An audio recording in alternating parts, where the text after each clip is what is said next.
knife cut. First one is in the mid-80s. I was playing indoor baseball in an old gym, and a parquet floor, wooden floor, rubber bases, and there was a balcony, and if you hit the ball up into the balcony, it was a home run. On one wall behind first base was these old doors with all these windows in it. So I was acting like a goofball one day, and the pitcher threw the ball to me, and I wasn't paying attention. I hit the ball, smacked the ball up into the balcony, got the home run. I booked it really, really fast to first base with my, on my chair. Really ridiculously fast. I was just in hyper mode. And when I hit the base, I grabbed my wheels to stop, and the rubber base was like a rubber mat, and it caught underneath my wheel, and it acted like a sled, and it threw me forward toward these doors with all these windows in it. So literally the base was like probably 3 feet away from this door with these windows in it. So it happened really, really fast. So I hit, and I'm sliding, and all of a sudden I see these windows coming at me. Put my hand out in front of me to prevent my face from going through the glass, and all this glass shattered. When I pulled my hands back out from the shattered mess, I looked down, and this gigantic shot of glass just sliced all the way through my wrist, all the way down to the bone. Cut everything. And I don't know if you can see it on film, but there it is. So it was a big shot of glass. And so technically it's not your worst knife cut, but glass, it's a pretty cool story. I was in shock, and at first I thought I had cut the artery. And fortunately, one of the people that were with me, one of the adults, because it was in my early teens when it happened, he was a former EMT, and I yelled out to him. He came running toward me.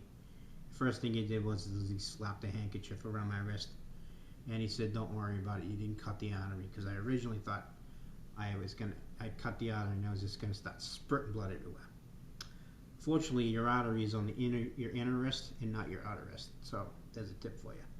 So if you're ever getting into a fight, someone's got a blade, you're gonna have to take a hit. Take a hit on the outer side of your forearm, not the inner side of your forearm, because that's where your arteries are. So remember that. If you're ever in a barehanded knife fight, hopefully you won't be. So I was bleeding everywhere. I looked down. There was all this muck coming out of my wrist. It was all this. It was the inside of my arm. It was like leaking out of my arm. It didn't really hurt because I was in shock. So I went down, and we had a hospital on the school grounds that I went to. It was an institutional school, and the doctor shows up and lies me on the table, and I was so intrigued by it. I wasn't even in any pain. I looked over, and they put this thing over my. They wanted to cover my face because they didn't want me to look, and I'm like, I want to watch.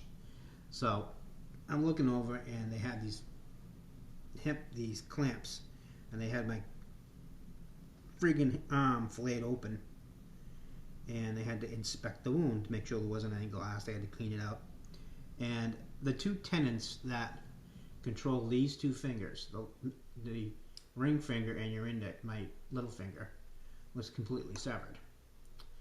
And if anybody knows anything about tendons are like elastic bands. So if you cut them, they retract. So one tendon that goes this way retracted up into my hand, and the other one retracted down into my forearm. So the doctor basically said that you can repair it. We can repair it. It's going to hurt really badly, and we're going to have to go in and get the tendons. So I basically said at first, I'm like, I don't care. I could care less. I don't really need these fingers, so I don't want to deal with that. So I was just gonna originally told him to just sew me up. But the doctor was like, no, I insist, I gotta fix this. I at least have to try. So I'm like, okay. So they shot me up with locals, several locals in my arm, numbed it all up. And the guy proceeded to stick his fingers inside my arm. He found him, he grabbed the tendons and pulled it. The nurse reached down, she clamped it off so it wouldn't fly back up into my arm.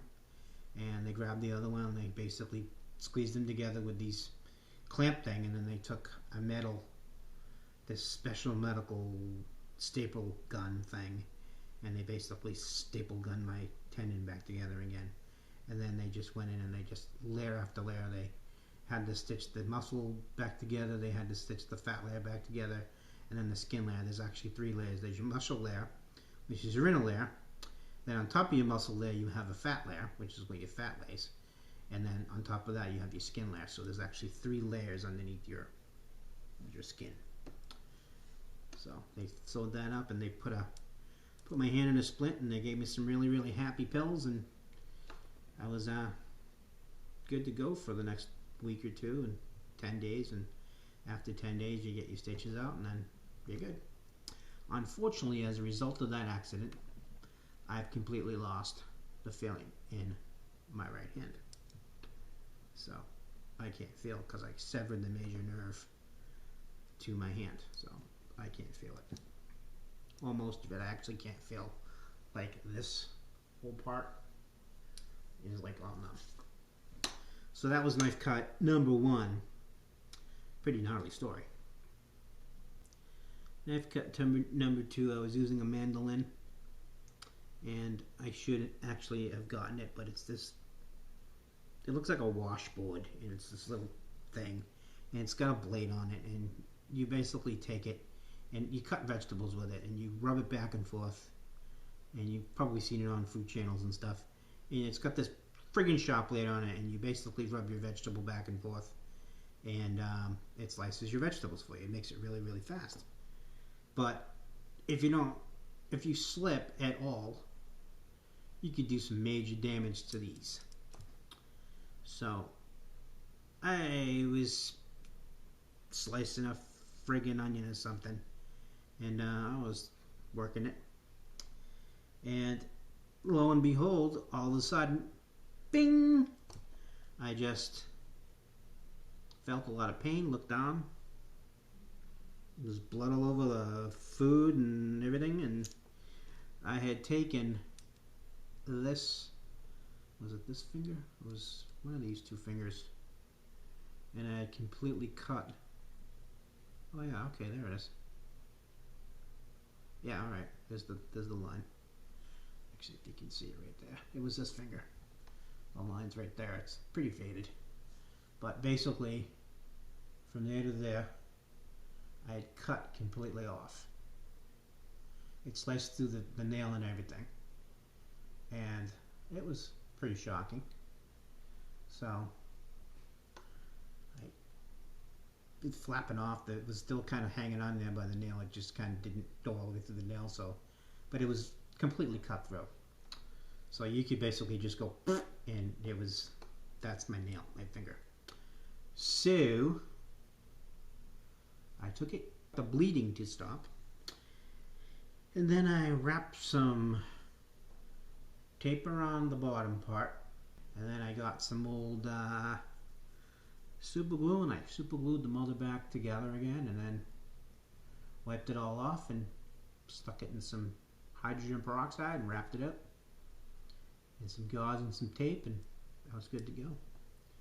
So I stuck my finger back on. So that was pretty cool. Hope you find the serenity in a mad world. I'm out.